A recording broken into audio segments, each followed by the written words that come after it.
Olá pessoal, sejam bem-vindos aqui a mais esse vídeo e hoje a gente vai tratar de um assunto aí muito importante que é relacionado ao processamento em placas gráficas, né, processamento em GPU.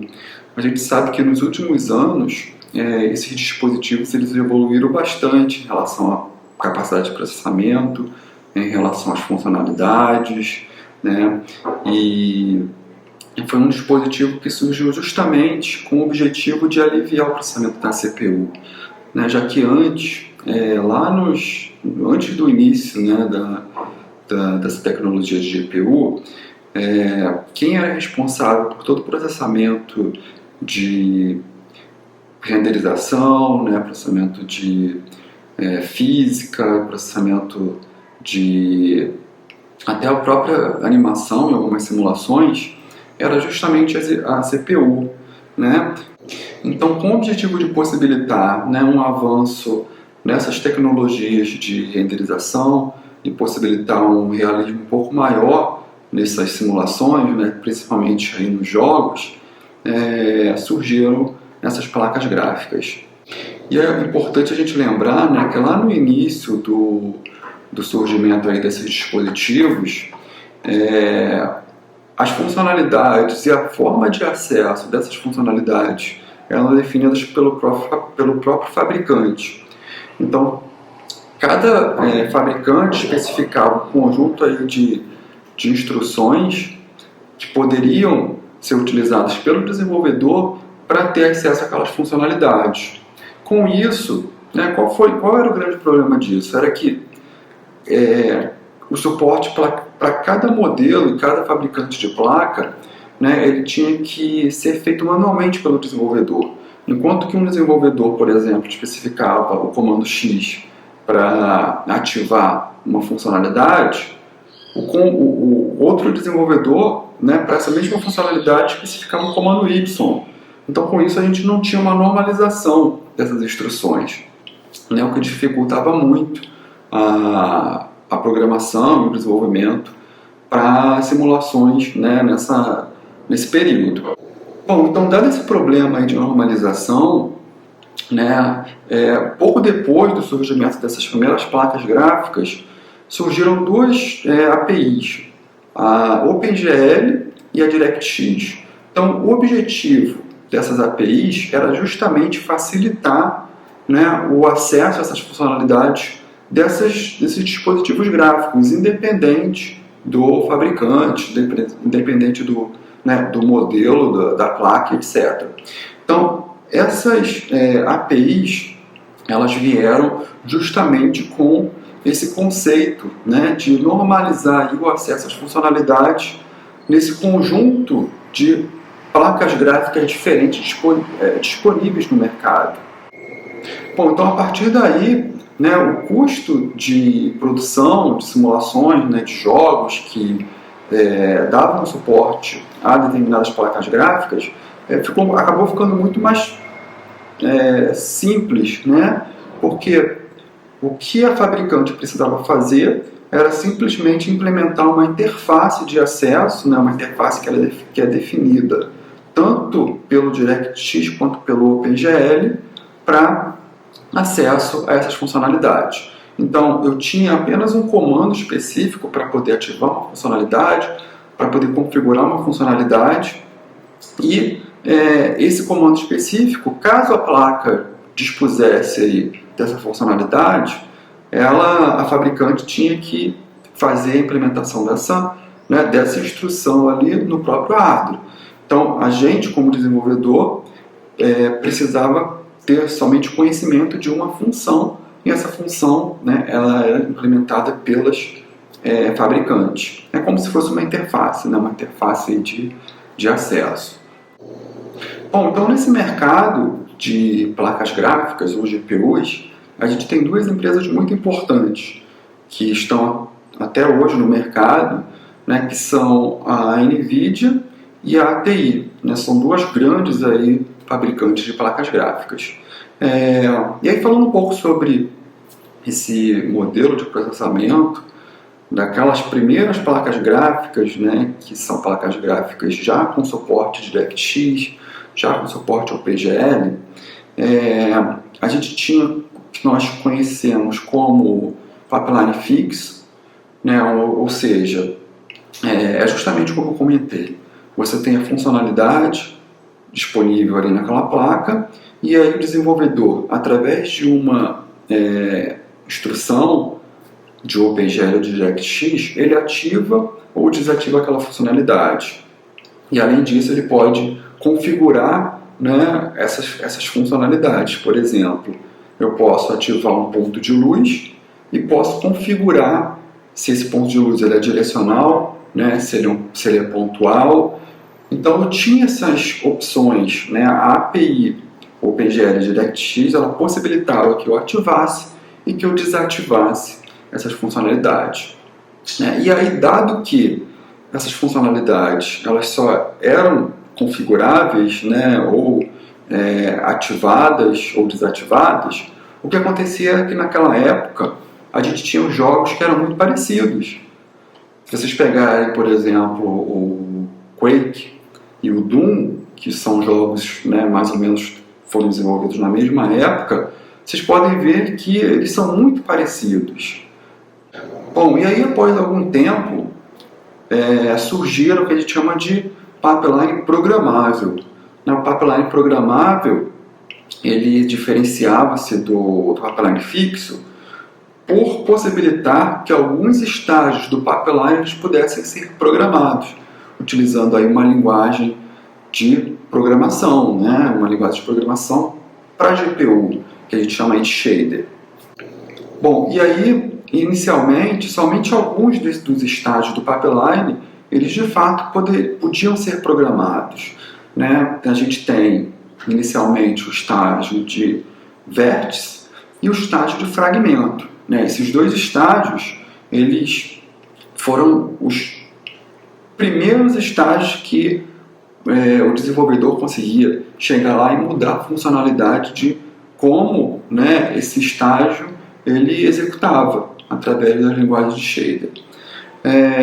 Então isso, a partir daí, nós conseguimos ter jogos, né, com um pouco mais de diferenciação entre si, justamente porque alguns desenvolvedores criavam um modelo de iluminação diferente de outros, como por exemplo o Toon Shading, que é um modelo de iluminação que tenta simular realmente um estilo cartoon.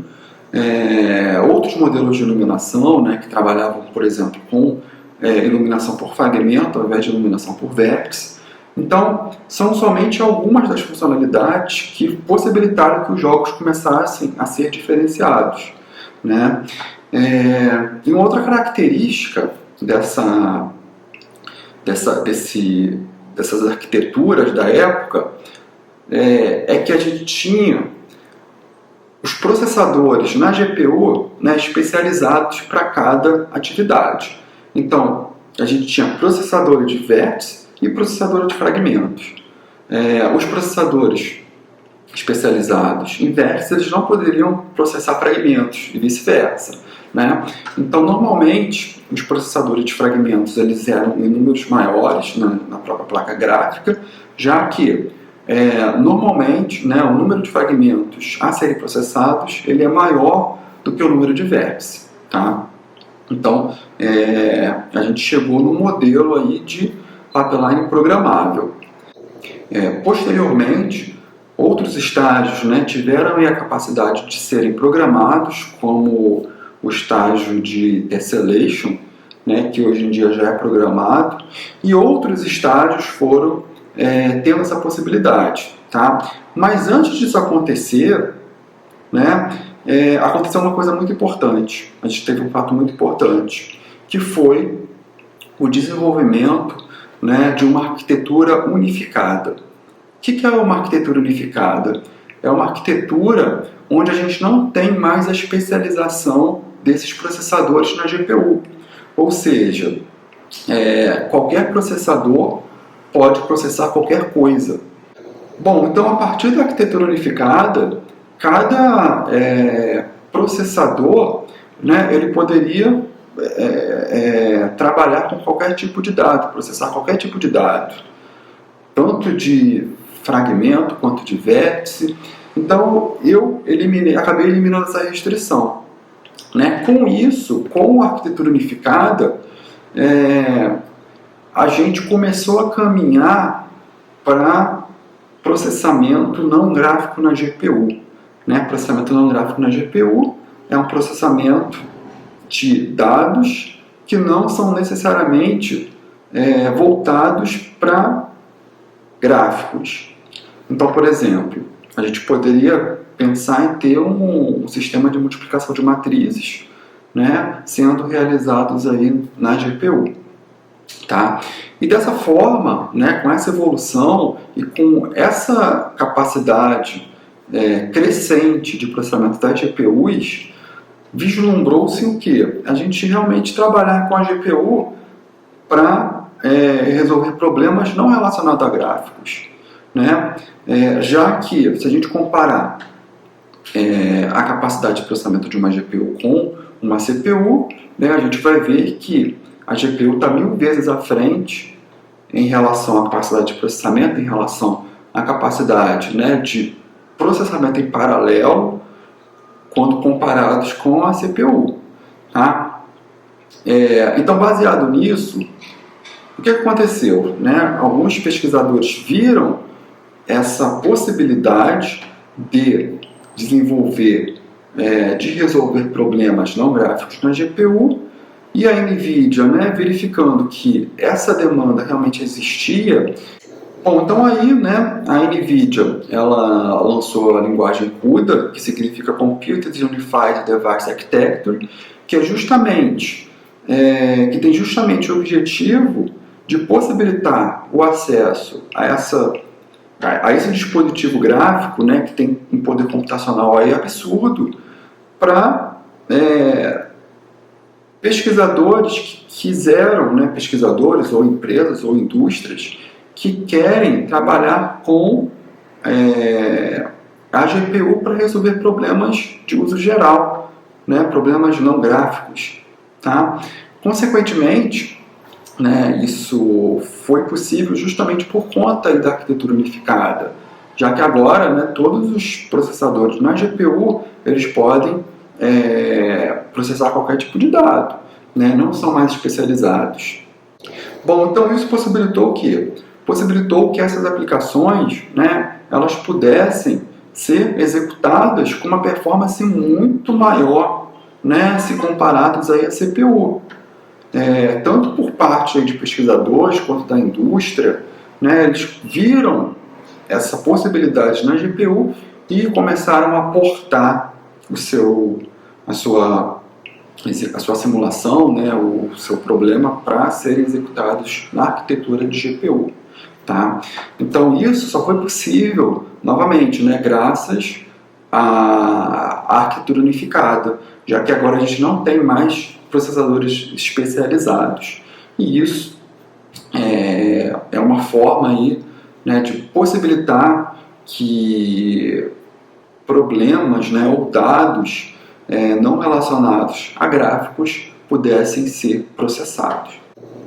Bom, então, dado esse panorama aí geral, né, um pouco do histórico, um pouco dessa evolução das GPUs, é importante a gente ressaltar aqui que o processamento, né, paralelo de CPU ele é bem diferente em relação ao processamento paralelo de GPU. Né? A arquitetura de GPU ela é muito, ela tem suas peculiaridades quando a gente fala quando a gente compara com a CPU. Bom, e além do CUDA, né, que é a linguagem da NVIDIA, a gente teve também outras bibliotecas, né, ou frameworks que possibilitaram acesso à GPU. Então a gente pode citar aqui, por exemplo, o próprio OpenCL, né, que é uma biblioteca que permite o processamento paralelo em GPU. Tá? E ela, como ela tem o objetivo de ser abstrata, ela funciona tanto em placas da NVIDIA quanto em placas de outros fabricantes, né, como a TI. E além disso, a gente tem o Computing Shading, né, que é o tema do nosso vídeo aqui. O Computing Shading ele foi aí uma evolução, né, nos shaders de processamento. Antes a gente tinha somente o shader de processamento para esses